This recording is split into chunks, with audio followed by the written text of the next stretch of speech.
hated shopping for clothes my entire life until the day I didn't have a choice. A little more than a week from now, my wife Karen and I will be flying to the Sinai Peninsula in Egypt to attend our daughter Eliza's wedding at a beach camp on the Red Sea. I'm someone who likes to start prepping for trips in advance. Anticipatory packing makes me happy and gets me excited. So I've been gradually amassing a pile of items I'm taking to Egypt, or am considering taking.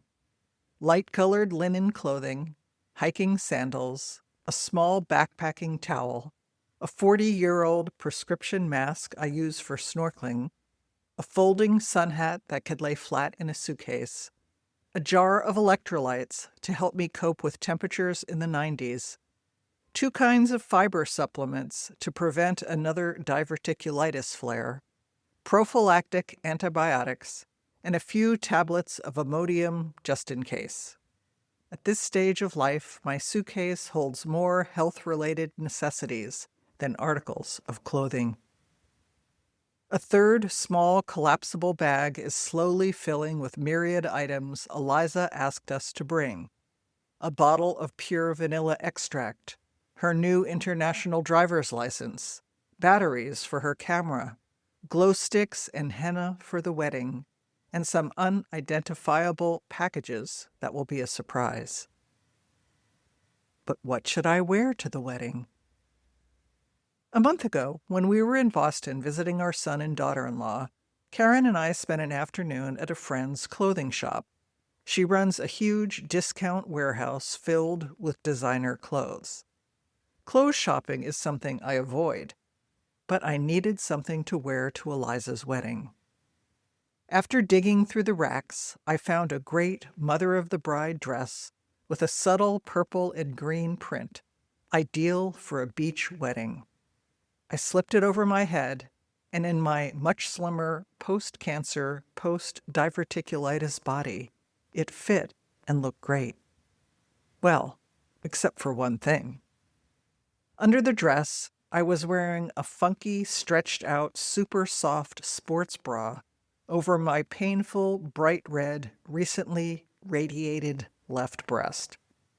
I really liked the dress, but when I looked in the mirror, it was obvious I needed a new bra. All I've been wearing are worn-out sports bras that have gone through the washing machine way too many times.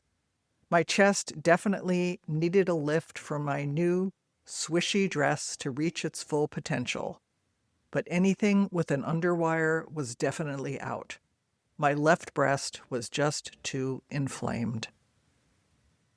My oldest friend suggested I go to Chico's, where a salesperson could fit me and bring me different styles to try on. I perked up. I liked the idea.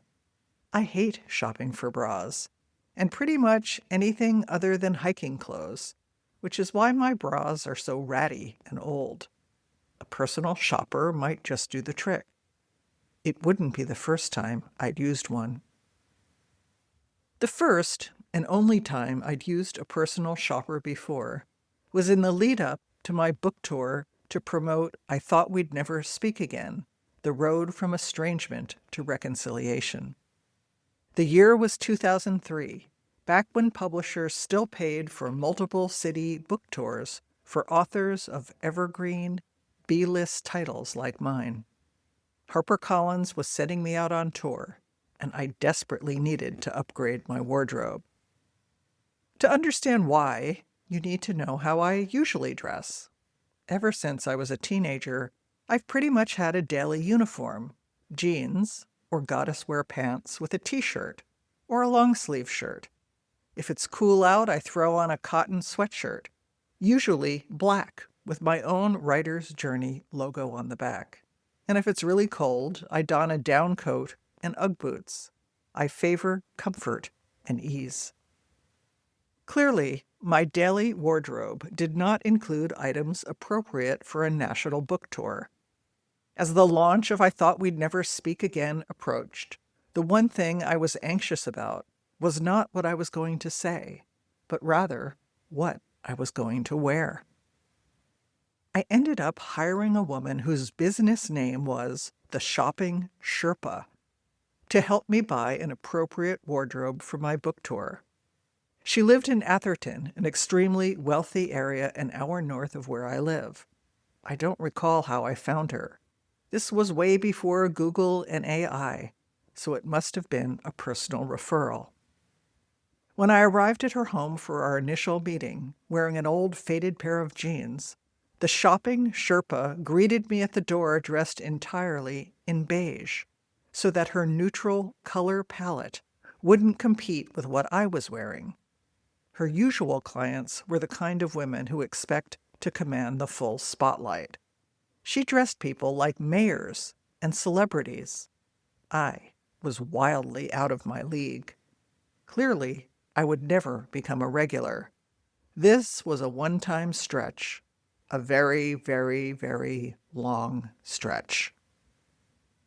When the shopping Sherpa told me we'd be spending the day at Saks Fifth Avenue in San Francisco, a store I'd never set foot in, I panicked. People like me didn't shop at stores like that. I'd grown up hating my mother's forced shopping trips to schlock shops up and down Canal Street in New York City. I dreaded our Saturday excursions to Bamberger's Budget and the giant discount warehouses that dotted the Jersey Shore.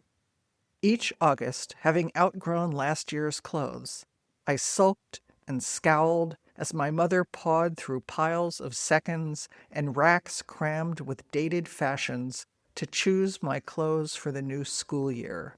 She loved to shop. Bargain shopping was an endurance sport for her. She trained for it every weekend. Me? I've always shopped as little as possible and as quickly as possible. I've never understood women who shop for fun. But back in 2003, my book tour was coming up, and I thought we'd never speak again to succeed. I had recently inherited some money from my father and decided to spend it on my book launch. So I hired a publicist and signed on with the shopping Sherpa, and we drove together to Saks Fifth Avenue. The shopping Sherpa brought me to a private dressing room and brought me rack after rack of clothes she'd selected just for me. When I realized that none of the clothes had price tags, I knew I was in big trouble. But I shouldered on, too shocked and embarrassed to do anything but dissociate and try on the next outfit. Whenever she left the room to find more treasures, I cried in the dressing room, desperate to be anywhere but where I was. Then she'd wheel in the next rack of outfits. I tried on clothes for hours, many, many hours. By day's end, I had acquired an incredible wardrobe for my book tour. 6 mix and match outfits, pants only, I'd said no dresses, a pair of dressy size 11 flats, I refused to wear heels, some basic makeup and jewelry. My favorite purchase of the day was a $600 pair of butter-soft periwinkle leather pants. I wish I still had them. The bill at the end of the day was $6,000, far more than I had spent on clothes my entire life. I tried not to cry as I handed over my credit card. Left to my own devices, I never would have chosen or purchased anything I bought that day. The truth is, I loved my new wardrobe. I was perfectly dressed for my book tour.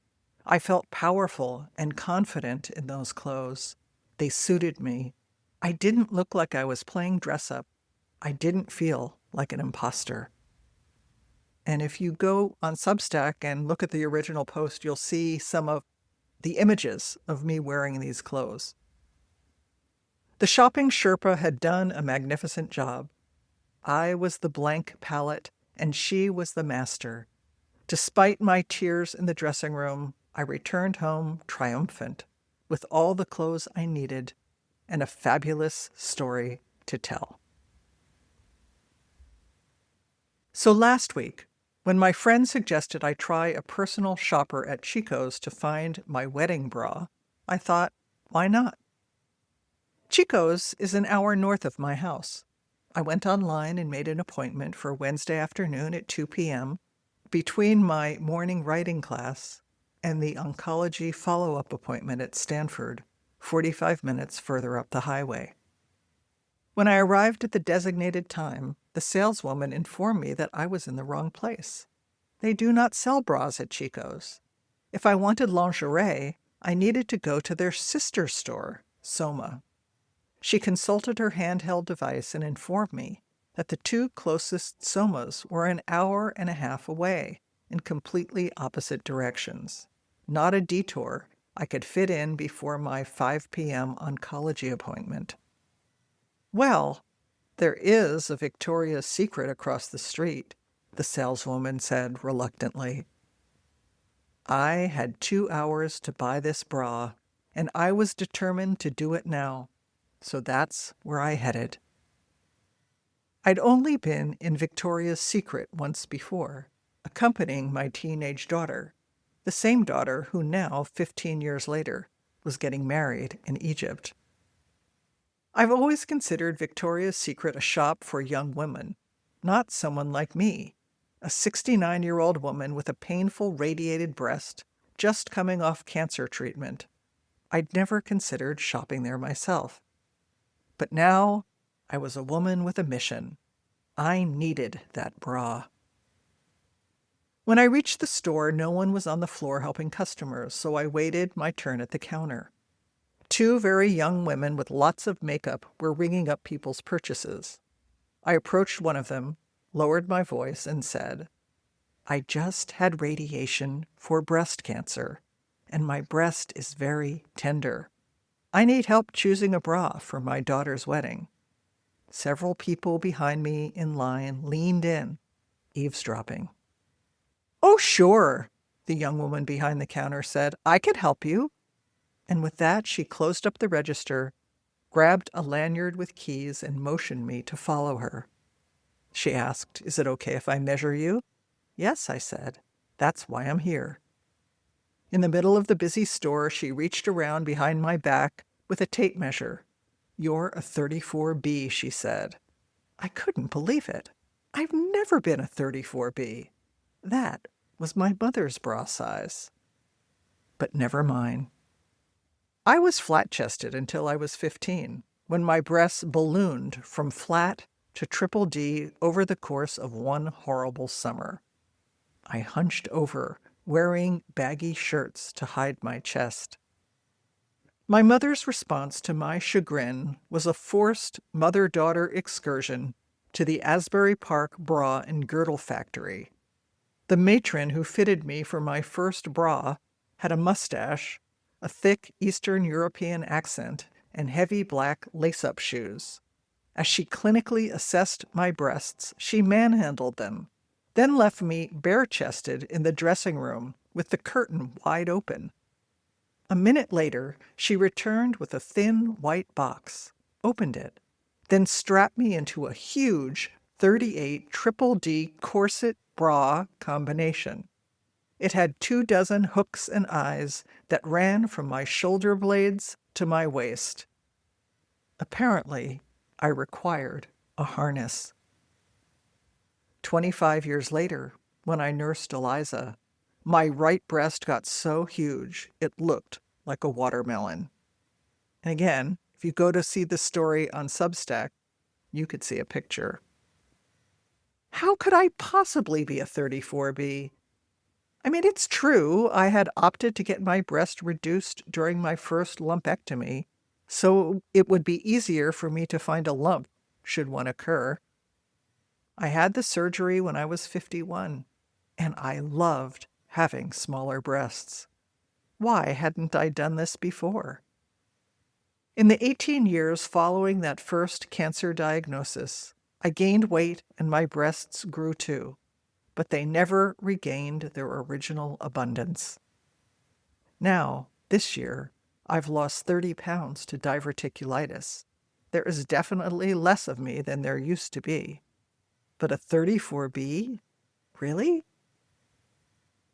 sales associate brought me 4 bras to try on and told me to push the Call Associate button the next time I needed help. She left to assist the next customer, leaving me with a digital interface featuring 2 gorgeous models showing off Victoria's Secret lingerie. I studied the screen. Communication was available in multiple languages: Arabic, Chinese, English, Dutch, French, French Canadian, German, Italian, Russian, and Spanish. The first bras I'd been brought felt too tight. My breasts oozed out over the sides. I pushed the Call Associate button. Moments later, a different woman tapped at my door. I opened it and stared at her. Really? I have to start all over again with someone else? This was definitely not the shopping Sherpa. Nor was it the Helen Saltzman Boutique at the Stanford Cancer Center. Quote, a specialized shop for oncology patients that provides a calm, tranquil atmosphere for our customers to enjoy a safe, caring place to shop for their needs. At Victoria's Secret, the vibe was definitely not oozing with, "Oh, poor dear, you have cancer," compassion. The music was blaring. I looked at the new sales associate waiting patiently in the doorway. "Laura, you can do this." I took a breath and repeated my spiel. I just had radiation for breast cancer, and my breast is really tender, and I can't wear an underwire, and the bras the other woman brought in are too small. I'd like to try a different size. 5 minutes later, associate number 2 brought in a half dozen 36B bras for me to try, and then left. One of them actually felt and looked good, but I still wanted to try others. I pushed Call Associate again. This time, a third new woman showed up. This was just not going to do. "Listen," I said to her, "would it be possible for me to have the same person help me the whole time?" The new associate scurried off, and minutes later, Dominique, the store manager, arrived at my door. Dominique, it turns out, was an awesome personal shopper, taking away my rejects and bringing new prospects for me to try. In the next 20 minutes, I found 3 bras I really liked. The sample bras were chocolate brown and blue. "Do you have them in white?" I asked. Aside from my colorful Mother of the Bride dress, all the clothes I was bringing to Egypt were gauzy and white. It was going to be really hot there. I definitely needed white bras. "White?" Dominique frowned. "That bra you like best comes in cheetah print, gray, red, pink, blue, and purple. White? I don't think so. Those always sell out first." My heart sank, but off she went. 10 minutes later, Dominique returned triumphant with an armful of white and cream-colored bras. 5 minutes after that, I'd made my choices. I bought 4 new bras. Mission accomplished. As I gathered my things, I glanced at my phone. My outing had taken longer than expected. My oncology appointment was in less than an hour. I was cutting it close.